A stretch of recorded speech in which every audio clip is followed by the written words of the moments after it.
Acidic radical में देख रहे हैं, जिसमें हम कौन से टेस्ट देख रहे हैं कि वो रेडिकल जो टेस्ट देते हैं डाइल्यूट HCl या H2SO4 के साथ। ठीक, अब H2O3- को हम बोलते हैं थायोसल्फेट आयन।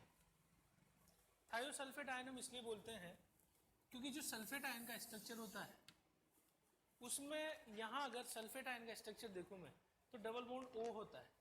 अगर मैं ऑक्सीजन हटा के सल्फर लगा दूँ, ऑक्सीजन हटा के सल्फर लगा दूँ तो वर्ड आ जाता है थायो। सल्फर के लिए हम यूज करते हैं थायो वर्ड। तो थायोसल्फेट आयन H2O3-। सॉल्युबिलिटी इसकी याद रखनी है हमें कि 1A के जितने भी थायोसल्फेट है, 1A के मतलब एल्कली मेटल्स के, they are soluble in water. Second है अल्कलाइन अर्थ मेटल के जो है वो सोल्यूबल है या स्पेरिंगली सोल्यूबल है, और जितने भी दूसरे थायोसल्फेट है दे आर इनसोल्यूबल। ठीक, अब इसका टेस्टिंग कैसे होगा कि थायोसल्फेट पे अगर हम डाइल्यूट HCl डालें, थायोसल्फेट पे अगर हम डाइल्यूट HCl डालें तो इसकी प्रेजेंस में ये डिसोशिएट होता है सल्फर प्लस SO2। जो सल्फर यहाँ से मिलेगा ये व्हाइट या येलो टर्बिडी जनरेट करेगा। तो इसका टेस्टिंग कैसे होगा कि अगर डाइल्यूट HCl डालने पर व्हाइट या येलो टर्बिडी सॉल्यूशन में जनरेट हो जाए because of the sulphur, thiosulphate ion confirm करेगा, और साथ में SO2 गैस रिलीज करेगा जो कि कलरलेस होती है और सफोकेटिंग गैस है, सफोकेटिंग गैस। तो इसी ग्रुप में हम SO3- भी पढ़ चुके हैं कि SO3- भी SO2 गैस जनरेट करता था while we are adding dilute HCl। पर अंतर यह है कि वहाँ सॉल्यूशन कलरलेस रहेगा, लेकिन यहाँ सॉल्यूशन में सल्फर की वजह से वाइट या येलो टर्बिडिटी जनरेट हो जाएगी। तो सॉल्यूशन में टर्बिडिटी होगी सल्फर की वजह से, और साथ में गैस निकल रही होगी सफोकेटिंग गैस।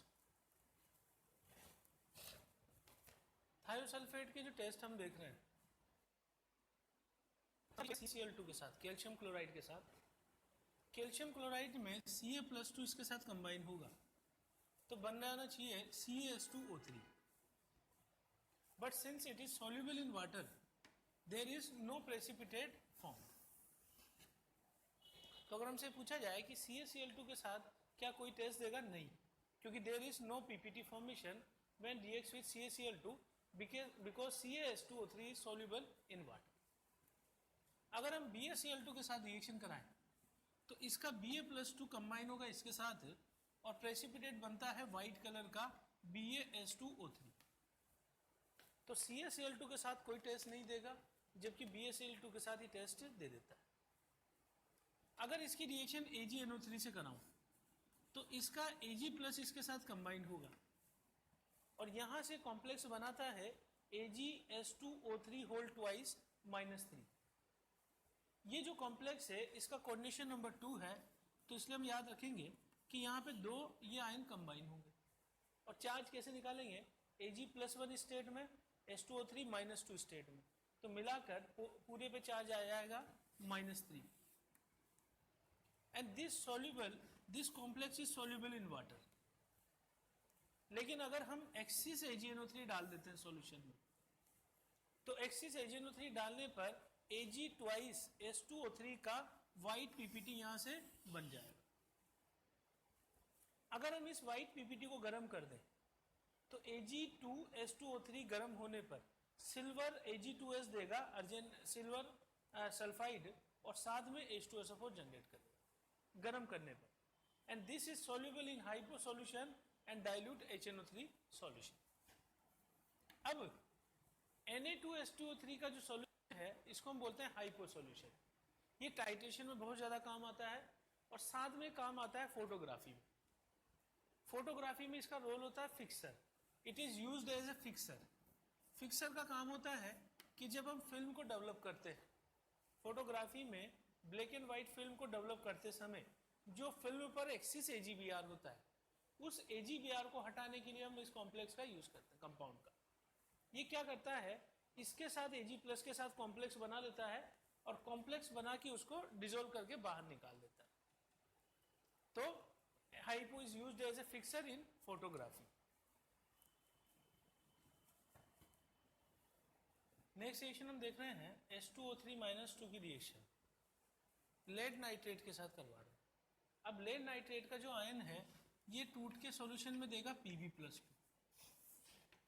Pb+2 जब अटैक करेगा H2O3 माइनस 2 पर तो ये इसके साथ कंबाइन करके बनाएगा PbH2O3 का वाइट पीपीटी।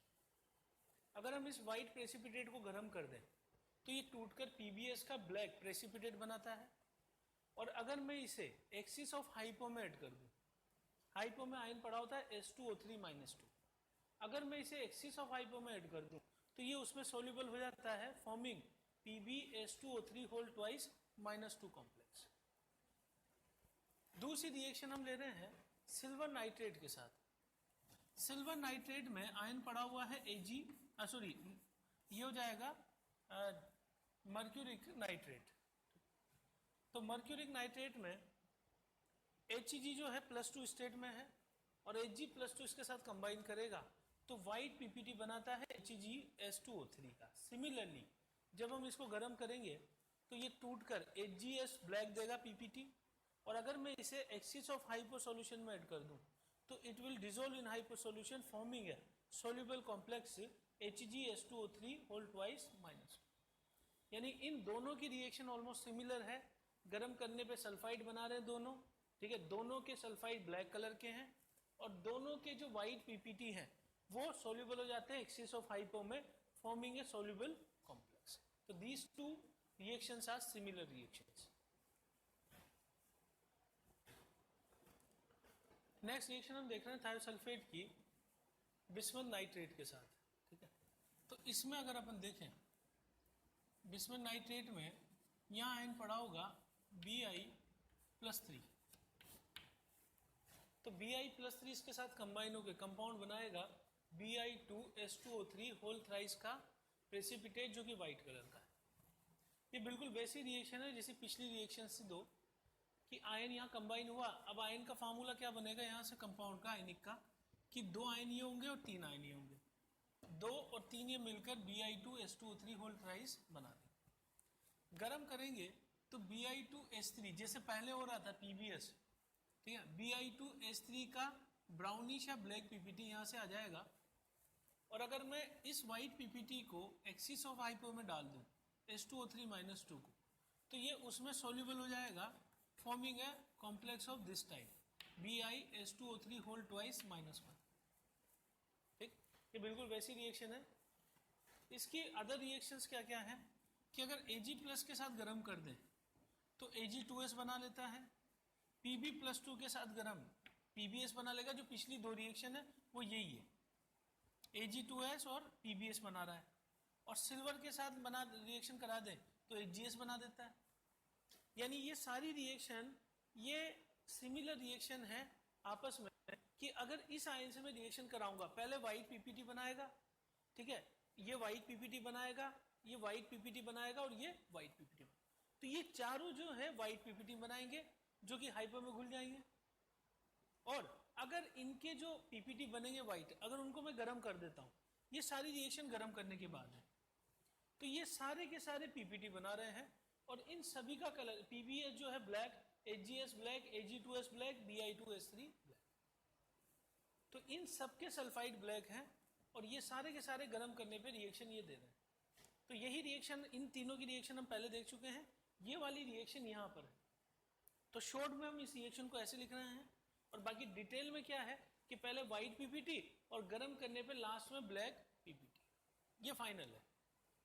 अगर मैं रिएक्शन कराऊंगा Ag+ के साथ, तो पहले वाइट पीपीटी यहाँ बनेगा, ठीक है, और उसको गर्म करने पे फिर ब्लैक पीपीटी Ag2S का बन जाएगा, ठीक है। तो ये चारों रिएक्शन इससे पहले मैं देख चुका हूँ, इसको मिला H2O3 माइनस 2 रेडॉक्स रिएक्शन में पार्टिसिपेट करता है और ये काम करता है एज ए रिड्यूसिंग एजेंट।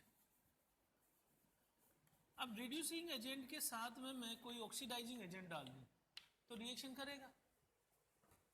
अगर मैं माइल्ड ऑक्सीडाइजिंग एजेंट डालता हूं, कौन कौन से होते हैं, आयोडीन, Copper+2, Fe+3, तो माइल्ड ऑक्सीडाइजिंग एजेंट की प्रेजेंस में ये जाता है S4O6 -2 आयन।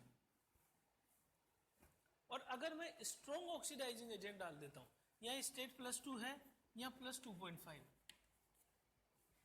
अगर मैं स्ट्रॉन्ग ऑक्सीडाइजिंग एजेंट डालता हूँ, वो कौन कौन से होते हैं, जैसे KMnO4, K2Cr2O7, bromine water, chlorine water. तो ये बहुत अच्छे ऑक्सीडाइजिंग एजेंट है नीचे वाले।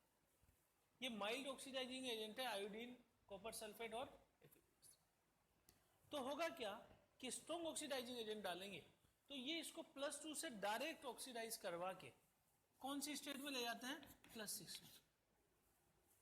तो आपको याद क्या रखना है कि माइल्ड ऑक्सीडाइजिंग एजेंट की प्रेजेंस में थायोसल्फेट आयन जाता है +2.5 स्टेट में, और स्ट्रॉन्ग ऑक्सीडाइजिंग एजेंट में जाता है +6 स्टेट में, जो कि सल्फेट आयन। ये क्वेश्चन ऑलरेडी जेई में ये पूछा था लास्ट ईयर, जेई मेन का क्वेश्चन था ये कि थायोसल्फेट की टाइट्रेशन करवा दी थी वहां पे विद K2Cr2O7। तो इन दोनों की रिएक्शन थी, तो वहां पे हमें टाइट्रेशन इक्विवेलेंट कंसेप्ट का क्वेश्चन था, तो हमें ये सोचना था कि ये किस में जाता है, सल्फेट में। याद करने वाला पॉइंट। इनफैक्ट रिडॉक्स रिएक्शन में कौन सा आयन किस में जा रहा है, ये प्योरली याद करने वाली चीज है। तो माइल्ड ऑक्सीडाइजिंग एजेंट में याद करना है S4O6-2 और स्ट्रॉन्ग ऑक्सीडाइजिंग एजेंट में SO4-2। ठीक, S2O3-2 की रिएक्शन देख रहे हैं। माइल्ड में I2 कॉपर +2 Fe+3 और स्ट्रॉन्ग में KMnO4 K2Cr2O7 क्लोरीन और ब्रोमीन वाटर। देखी थी कि स्ट्रॉन्ग ऑक्सीडाइजिंग एजेंट अगर हम डालते हैं तो इट कन्वर्ट्स इनटू SO4-2। कौन सा आयन की बात कर रहे हैं, S2O3-2। तो यहाँ पे अगर मैं KMnO4 डालता हूँ स्ट्रॉन्ग ऑक्सीडाइजिंग एजेंट, तो ये पिंक या पर्पल होता है कलर में, और जैसे ही टाइट्रेशन करवाते हैं कंप्लीट होती है तो इट कन्वर्ट्स इनटू Mn+2 जो कि कलरलेस होता है। तो ये सेल्फ इंडिकेटर की तरह काम करेगा कि जैसे रिएक्शन खत्म होगी सारा पिंक या पर्पल कलर वेनिश हो जाएगा और टाइट्रेशन का हमें पता चल जाएगा। अगर मैं K2Cr2O7 डालता हूँ एसिडिक मीडियम में, ठीक, तो उस केस में K2Cr2O7 ऑरेंज कलर का है, ये खुद चला जाएगा Cr+3 में और इसको चेंज कर दे SO4-2। ग्रीन कलर का आयन है Cr+3। ब्रोमीन ब्राउन कलर का जो है सॉल्यूशन होगा, ब्रोमीन वाटर से रिएक्शन करा देंगे तो खुद हो जाएगा Br- में, इसका हो रहा है reduction, that's why it is oxidising agent, और इसको ले जाएगा SO4-2। अगर हम थायोसल्फेट की रिएक्शन क्लोरीन वाटर से करवा दें तो क्लोरीन खुद कन्वर्ट होगा Cl- में और इसको ले जाएगा डिकम्पोज करके सल्फर और सल्फेट आयन। अगर मैं सल्फेट आयन के बनते समय BaCl2 सॉल्यूशन डाल दूं तो इसका Ba+2 कंबाइन करेगा इसके साथ और BaSO4 का वाइट PPT यहाँ से आ जाएगा। तो ये सारे रिएक्शंस काम आते हैं टाइट्रेशन, ठीक है ना। तो हम स्ट्रॉन्ग ऑक्सीडाइजिंग एजेंट से क्या देख रहे हैं कि सल्फेट आयन में चेंज हो रहा है। नेक्स्ट हम रिएक्शन देख रहे हैं विद कॉपर सल्फेट। अब कॉपर सल्फेट जो है इसमें Cu+2 आयन है, it is a mild oxidising agent. तो ये खुद कॉपर +1 में चेंज हो जाएगा और सल्फेट थायोसल्फेट आयन को चेंज कर लेगा S4O6-2 की फॉर्म में। तो ये रिडॉक्स रिएक्शन है, कॉपर +2 जाता है कॉपर +1 में और ये +2 से 2.5 में। अगर मैं एक्सिस में थायो आयन डाल दूंगा, थायोसल्फेट आयन, तो कॉपर +1 आयन इसके साथ एक प्रेसिपिटेट बनाएगा Cu2S2O3 वाइट कलर का, और अगर मैं हाइपो सॉल्यूशन एक्सिस में डाल दूंगा तो एक्सिस में डिजोल्व होकर बना देगा Cu6S2O3 5-4। तो हमें क्या याद रखना है कि माइल्ड ऑक्सीडाइजिंग एजेंट इसको कन्वर्ट करता है S4O6-2 में। अगर माइल्ड ऑक्सीडाइजिंग एजेंट कॉपर +2 हुआ तो खुद जाता है कॉपर +1 में, ये हाइपो के साथ रिएक्शन करके वाइट PPT बनाएगा which dissolves in excess of hypo solution. ये लैंग्वेज हमें ध्यान रखना। सेम इसी तरीके से Fe+ माइल्ड ऑक्सीडाइजिंग एजेंट, तो ये खुद तो चला जाता है Fe+2 में और इसे कन्वर्ट कर देता है S4O6-2, जैसा कि हम पहले देख चुके हैं। ये इसके साथ कंबाइन करेगा तो बीच में इंटरमीडिएटरी एक सोल्यूबल कॉम्प्लेक्स बनाएगा FeS2O3 2-1, जो कि वायलेट कलर का कॉम्प्लेक्स। और फाइनली हमें याद रखना है कि thiosulphate goes into S4O6-2 in presence of mild oxidising agent, और स्ट्रॉन्ग ऑक्सीडाइजिंग एजेंट लिया तो इसकी जगह बन जाएगा SO4-2 sulphate ion.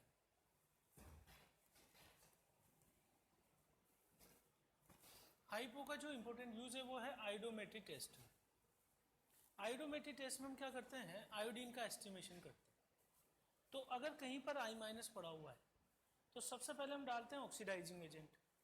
Oxidising agent I minus को कन्वर्ट करता है I2 में, और I2 की जब रिएक्शन में हाइपो से कराता हूँ ये होता है रिड्यूसिंग एजेंट। तो I2 converts into I minus, ये रिड्यूस हो जाएगा, और हाइपो यहाँ से ऑक्सीडाइज होकर H4O6 -2 देने लग जाए। तो हाइपो को हम स्टैंडर्ड सॉल्यूशन की तरह यूज करते हैं for the estimation of iodine, and this is called as iodometric test. ठीक, यहाँ पे हम एक चीज देख रहे हैं कि जो आयोडीन यहाँ से बनेगी, this iodine is less soluble in water. ठीक, सॉलिड आयोडीन की सोल्युबिलिटी वाटर में बहुत कम होती है। ठीक है, तो हम क्या करते हैं कि जब I माइनस पहले से पड़ा हुआ आता है सॉल्यूशन में, तो सॉल्यूशन में अगर Ki पड़ा हुआ है तो Ki से I माइनस आयन जो मिलेगा ये तुरंत I2 के साथ रिएक्ट करता है। इधर लिखा है मैंने, Ki से जो I माइनस मिलेगा, this I minus will attack over iodine और ट्राई आयोडेट आयन बना देता है ये I3 माइनस, और फिर मैं I3 माइनस की टाइट्रेशन करा दूंगा Na2H2O3 हाइपो से, तो ये रिएक्शन से लास्ट में बना देगा NaI और साथ में Na2H4O6। ठीक, तो I3 आयोडीन वास्तव में क्या है, आयोडीन। ठीक है, तो आयोडीन को डिसोल्व करवाने के लिए क्या काम लिया मैंने, I माइनस, बस इतना ही रोल।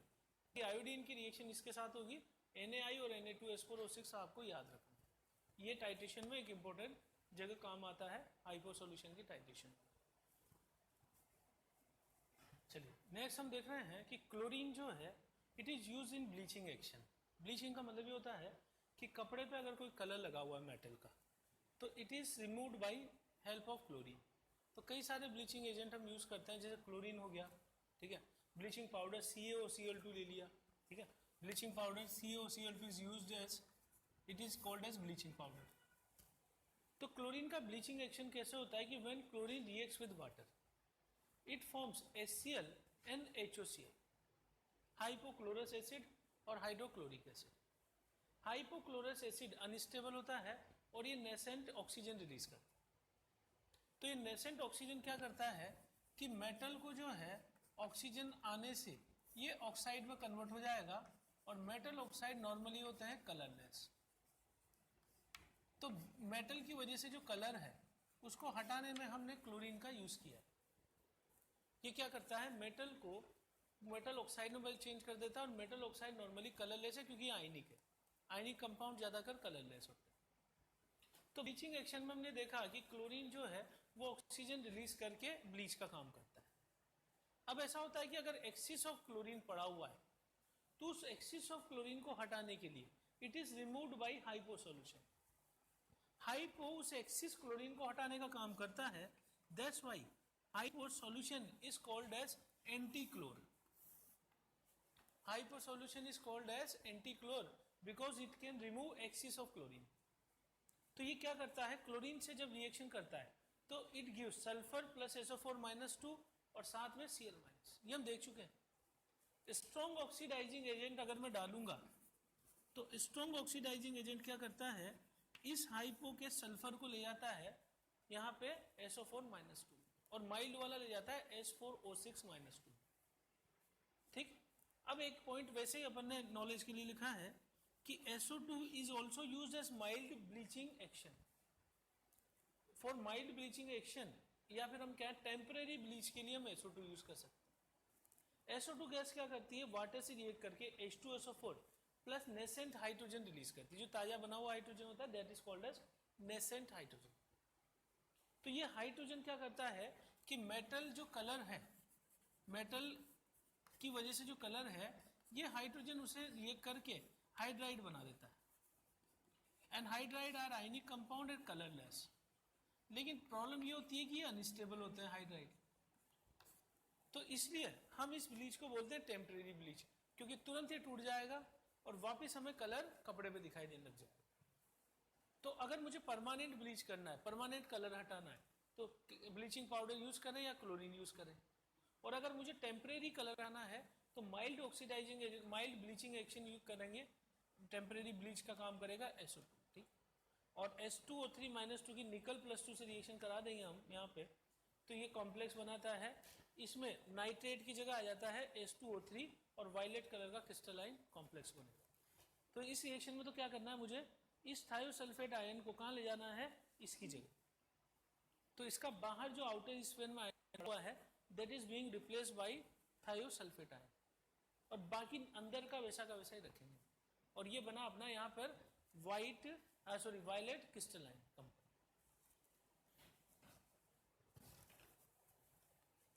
अगला टेस्ट है कि अगर अपन KCN से इसकी रिएक्शन करवाएं, ठीक है, तो थायोसाइनेट आयन बनता है ACN-।